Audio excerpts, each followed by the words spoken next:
Terpantas, terkini dan sahih. Bila-bila masa, di mana jua. Berita di jari.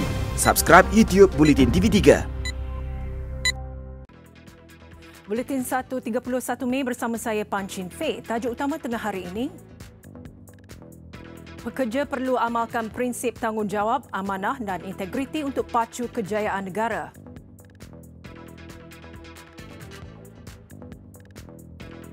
Tokoh agamawan negara Datuk Seri Abu Hassan Din meninggal dunia. Jenazah akan dikebumikan petang ini.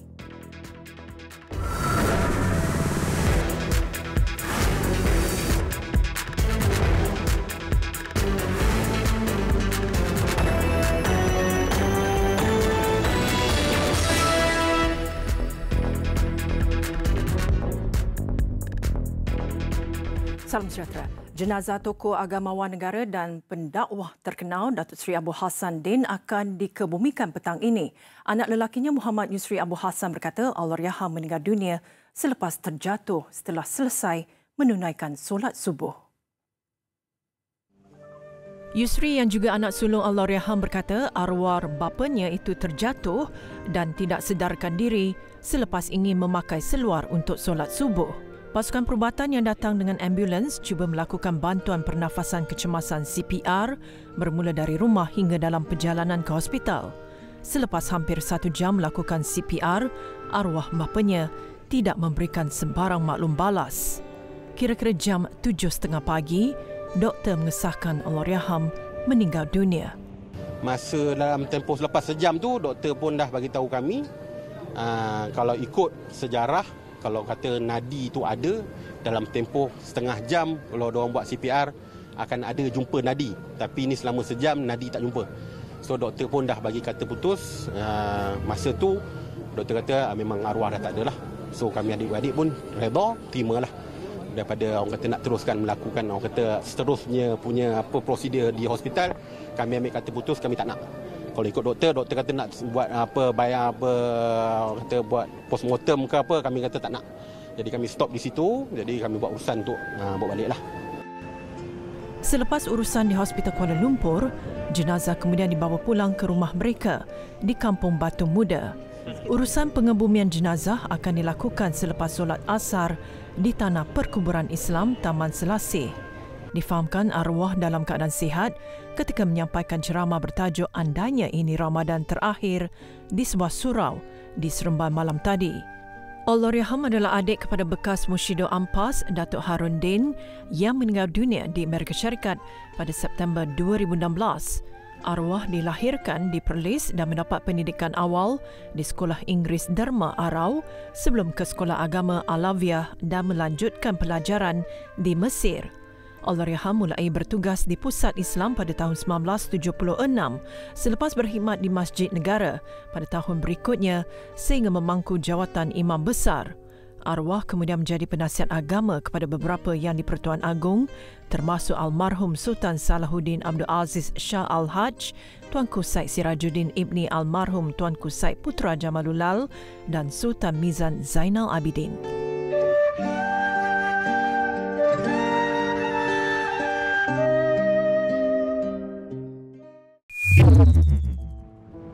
Sementara itu, pemergian tokoh agama tersohor Datuk Seri Abu Hassan Din Al-Hafiz hari ini bukan sahaja ditangisi rakan pendakwah, malah pemimpin negara dan warga maya turut berkongsi kesedihan masing-masing. Mufti Wilayah Persekutuan Datuk Seri Dr. Zulkifli Muhammad Al-Bakri berkata beliau mengenali Allahyarham Datuk Seri Abu Hassan sejak kecil sebagai tokoh dakwah yang sangat berpengaruh. Menerusi catatannya dalam akaun Facebook, beliau masih ingat celoteh Allahyarham dalam forum perdana Hal Ehwal Islam satu ketika dahulu kerana dalam gelak tawa ada nasihat dan kata hikmah yang menyegarkan minda dan hati. Menteri Hal Ehwal Ekonomi Datuk Seri Muhammad Azmin Ali dalam catatan di Twitter berkata beliau sayu menerima perkhabaran itu dan mendoakan semoga Allahyarham dikurniakan husnul khatimah dan ditempatkan di syurga yang penuh dengan nikmat Allah Subhanahu Wa Taala. Di Instagram, pencetus Umar Amin juga sempat berkongsi foto kuliah maghrib terakhir yang disampaikan Allahyarham Abu Hassan di Seremban semalam. Kuliah berkenaan bertajuk Andainya Ini Ramadan Terakhir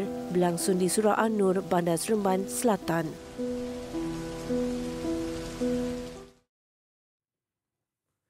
Dan bagi perkembangan terkini, kita bersama rakan setugas Wan Izzul Islam yang kini berada di kediaman keluarga Allahyarham di Taman Batu Muda, Sentul. Ya Wan Izzul, apa yang boleh anda kongsikan? Assalamualaikum dan selamat tengah hari. Terima kasih Faye. Hari ini adalah hari yang sangat sedih untuk negara kita di mana pendakwah terkenal Datuk Seri Abu Hassan Din Al-Hafiz telah kembali ke rahmatullah pada pagi ini. Saya sekarang berada di kediaman Allahyarham di Kampung Batu Muda, Kuala Lumpur, di mana urusan jenazah telah berlangsung. Seperti dimaklum, keluarga tengah bersiap untuk urusan pengemumian jenazah yang akan dilakukan di tanah perkuburan terdekat selepas solat asar petang nanti. Difahamkan jenazah Allahyarham akan dibawa ke Masjid Saidina Hamzah selepas Zuhur untuk dimandi dan dikafankan sebelum ke bumi di Taman Perkuburan Raudatul Sakinah di Taman Selasih petang nanti. Sekarang ini saya dimaklumkan keluarga Allahyarham telah menunggu telah menunggu pada sanak saudara dari pada polis datang untuk kali terakhir menziarahi jenazah Allahyarham. Suasana di kediaman mereka sekarang agak sedih dengan ramai orang, kawan-kawan dan ulama-ulama tengah menziarahi keluarga. Kami dapat makluman yang Perdana Menteri Tun Dr. Mahathir Mohamad dijangka juga akan datang menziarahi keluarga Allahyarham selepas Zuhur nanti. Dengan itu sekian sahaja perkongsian saya Wan Izzul Islam bersama juru kamera saya Amutan di Batu Muda, Kuala Lumpur. Kembali ke studio di Seri Pentas bersama Faye. Terima kasih.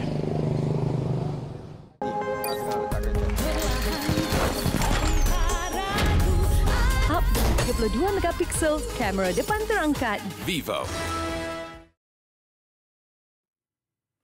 Setiap pekerja perlu melaksanakan tugas dan tanggungjawab dengan prinsip amanah serta integriti bagi memacu kemakmuran negara dengan kepelbagaian budaya, bangsa dan agama. Perdana Menteri Tun Dr. Mahathir Mohamad berkata meskipun ada ketikanya bercanggah pendapat antara kerajaan, pekerja dan majikan, namun penyelesaian menang-menang tercapai sekaligus memberi manfaat kepada rakyat serta negara. Perdana Menteri berucap pada Majlis Sambutan Hari Pekerja 2019 bertemakan Pekerja Amanah Aspirasi Negara di Pusat Konvensyen Antarabangsa Putrajaya PICC pagi tadi. Ia julung kali diadakan di bawah pentadbiran Kerajaan Pakatan Harapan. Lebih 5,000 peserta terdiri daripada wakil agensi awam, badan berkanun, organisasi swasta dan pertubuhan dalam negara. Menurut Tun Dr. Mahathir, hubungan tiga penjuru yang baik antara kerajaan, pekerja dan majikan menjadi pendorong kepada pertumbuhan ekonomi negara. Dasar kerjaan hari ini adalah memberi keutamaan kepada pekerja warga negara Malaysia untuk mendapat peluang pekerjaan. Kerajaan sedar mengenai kadar pengangguran di kalangan belia dan golongan muda serta memahami akan kepentingan untuk memperkasakan tenaga kerja dan bakat talent tempatan. Ianya juga harus melibatkan semua golongan masyarakat termasuklah mempertingkatkan penyertaan wanita dalam tenaga kerja. Dalam amanat itu, beliau berkata dalam era internet saling berhubung IoT, Portal Jobs Malaysia versi 2.0 yang baharu yang dibangunkan oleh Kementerian Sumber Manusia menawarkan platform mencari pekerjaan yang lebih fleksibel kepada rakyat untuk meningkatkan penempatan pekerjaan dan mengurangkan ketidaksepadanan tugas. Hadir sama pada sambutan Hari Pekerja, Menteri Sumber Manusia M. Kulasegren sebagai penganjur, Barisan Kabinet serta Wakil Kongres Kesatuan Pekerja-Pekerja dalam Perkhidmatan Awam QPEX, Persekutuan Majikan-Majikan Malaysia MEF dan Kongres Kesatuan Kerja Malaysia MTUC. Perdana Menteri Tun Dr. Mahathir Mohamad berkata polemik yang tercetus susulan usaha kerajaan meratifikasikan Statute Rome berpunca daripada pelbagai salah faham dalam masyarakat. Tindakan itu jelas beliau didalangi segelintir pihak yang cuba menakutkan masyarakat mengenai kesan Statute Rome yang dilihat sebagai tidak berasas. Tun Dr. Mahathir berkata demikian ketika menyampaikan amanatnya kepada golongan muda pada persidangan tahunan Al-Shah 2019 di Bernegara pagi tadi. They've been misunderstanding. They don't know anything about the Rome, the Statute of Rome, but they go and frighten people. There's nothing. You know, even the Emperor of Japan, who led Japan during the war, he was not charged in any way. Dalam par itu, Tun Dr. Mahathir berkata tiada pihak perlu bimbang dengan tindakan polis yang mahu menyiasat sesetengah pihak atau individu di bawah akta hasutan sekiranya tidak melakukan sebarang kesalahan. Ini kerana disiasat pihak berkuasa tidak bermakna individu atau pihak terlibat bersalah dalam sesuatu kes dan ia juga tidak bermakna kebebasan bersuara telah disekat kerajaan. Ketua Polis Negara Tan Sri Muhammad Fuzi Harun sebelum ini mengesahkan bahawa polis telah melancarkan siasatan di bawah akta hasutan berhubung forum membincangkan isu Statute Rome yang dianjurkan sekumpulan aktivis pelajar Sabtu lalu. Tindakan itu dibuat setelah pihaknya menerima beberapa laporan polis berhubung forum berkenaan. Dalam ucap tamanya juga, Tun Dr. Mahathir menegaskan bahawa kestabilan serta keamanan dunia hanyalah sekadar angan-angan sekiranya komuniti antarabangsa tidak komited dalam merungkai isu penjajahan tanah Palestin. Apartheid, genocide, crimes against humanity, crimes of aggression, and all the evil that mankind can inflict on others are compiled in Palestine, courtesy of the barbaric, arrogant, terrorist nation called Israel. Until and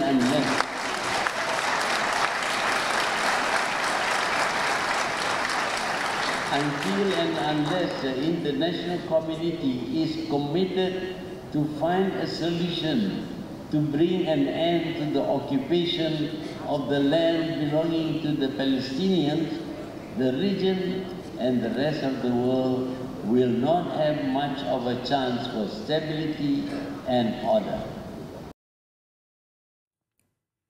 Skim Perlindungan Nasional B40 yang menyediakan perlindungan kesihatan secara percuma dijangka memanfaatkan 4.1 juta golongan isi rumah berpendapatan rendah.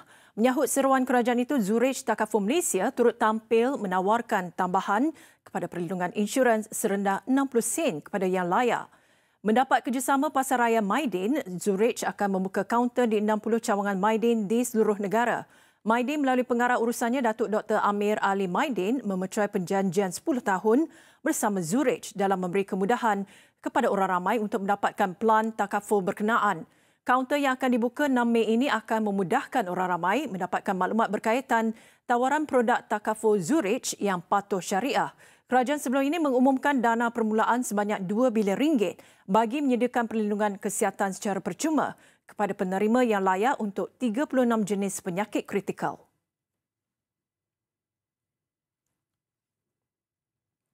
...190 wanita warga asing ditahan dalam operasi dilakukan Jabatan Imigresen Kuala Lumpur selepas menyerbu 2 pusat hiburan di Ibu Negara malam tadi. Wanita berkenaan yang bekerja sebagai pelayan pelanggan GRO ditahan atas pelbagai kesalahan imigresen. Operasi jam 12.30 malam itu hasil maklumat orang ramai dan risikan selepas premis terbabit disyaki menggaji wanita warga asing sebagai GRO. Ia tertumpu di 2 pusat hiburan di Jalan Kelang Lama, Ibu Negara. Ketika serbuan pengunjung dan wanita warga asing bertempiaran lari. Bagaimanapun, kesemua berjaya ditahan dan 421 individu diperiksa. Wanita warga asing yang ditahan dari Thailand, Vietnam dan Laos. Kesemuanya didapati menyalahgunakan pas lawatan sosial dengan bekerja sebagai GRO di kelab terbabit. Mereka disiasat di bawah Peraturan 39/B, Peraturan 2, Akta Imigresen 1963. Turut ditahan 3 lelaki tempatan dipercayai penjaga premis dan 3 lelaki Bangladesh yang bekerja di premis berkenaan. Kesemua tangkapan dibawa ke Ibu Pejabat Imigresen Kuala Lumpur untuk tindakan lanjut.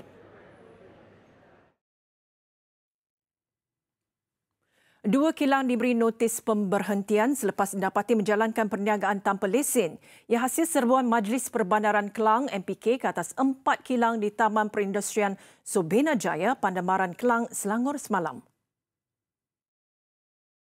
Operasi diketuai Timbalan Pengarah Jabatan Perlesenan MPK, Muhammad Farulisa Mat Isa. Ia berikutan masih terdapat segelintir pemilik dan pengusaha kilang yang berdegil walaupun amaran sudah dikeluarkan untuk memohon lesen perniagaan. Okey, tujuan kita buat untuk operasi pada hari inilah kita nak pastikan kilang-kilang mempunyai lesen yang sah daripada pihak majlis lah. So pada hari ini kita telah periksa lebih kurang 4 buah kilang. So dua buah kilang yang tak ada mempunyai lesen yang sah. So kita showkan, kita mohon pihak syarikat untuk memohon lesen daripada majlis. Katanya kilang dikesan beroperasi tanpa lesen diberi tempoh 7 hari untuk membuat permohonan. Jika masih ingkar, kilang berkenaan akan disita. MPK mengeluarkan 2 notis pemberhentian aktiviti perniagaan tanpa lesen kepada pemilik kilang mengikut Undang-Undang Kecil 3 Perlesenan, Perniagaan dan Perindustrian Majlis Perbandaran Kelang 2007. Mewujudkan platform perkongsian ilmu bagi meningkatkan kemahiran sekaligus bertindak sebagai pemangkin dalam pembangunan keusahawanan. Itu inisiatif yang digerakkan oleh Ruang Cikgu yang memartabatkan bahasa Melayu untuk menawarkan kelas tutorial secara dalam talian. 50 cikgu berkongsi kemahiran dan ilmu menerusi platform yang dibahagikan kepada 3 kategori, perniagaan, kemahiran dan akademik. Antara kursus yang ditawarkan seperti bakery dan jahitan, kelas seni vokal untuk komunikasi, kelas bahasa dan kelas solekan. Lebih menguntungkan, semua pelajar yang tamat kelas akan diberikan sijil yang diiktiraf. Dan mulai daripada bulan Julai, sebahagian daripada kelas-kelas itu, contoh animasi, siapa yang nak belajar animasi, kita boleh transfer kredit untuk buat diploma pula di College Teknologi dan Inovasi, di mana syarikat kami, Asraku, akan manage College Teknologi dan Inovasi Kuala Lumpur. Majlis pelancaran disempurnakan Raja Muda Perlis, Tuanku Said Faizuddin Putra Jamalulal dan Raja Puan Muda Perlis, Tuanku Lailatul Syahrin Akasha Khalil.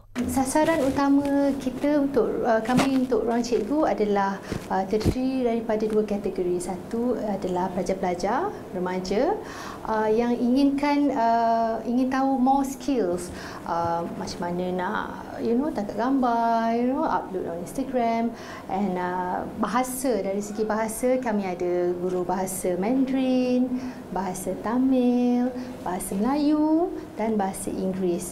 Ini semua adalah skill-skill yang diperlukan untuk kehidupan seharian kita. Baru ditubuhkan sebulan yang lalu, Ruang Cikgu menawarkan pelbagai kelas secara video on demand kepada mereka yang ingin meningkatkan kemahiran atau belajar ilmu baharu. Besar impaknya. Tular selepas hasilnya. Pantas menampilkan prosiding ini secara dalam keuangan maya.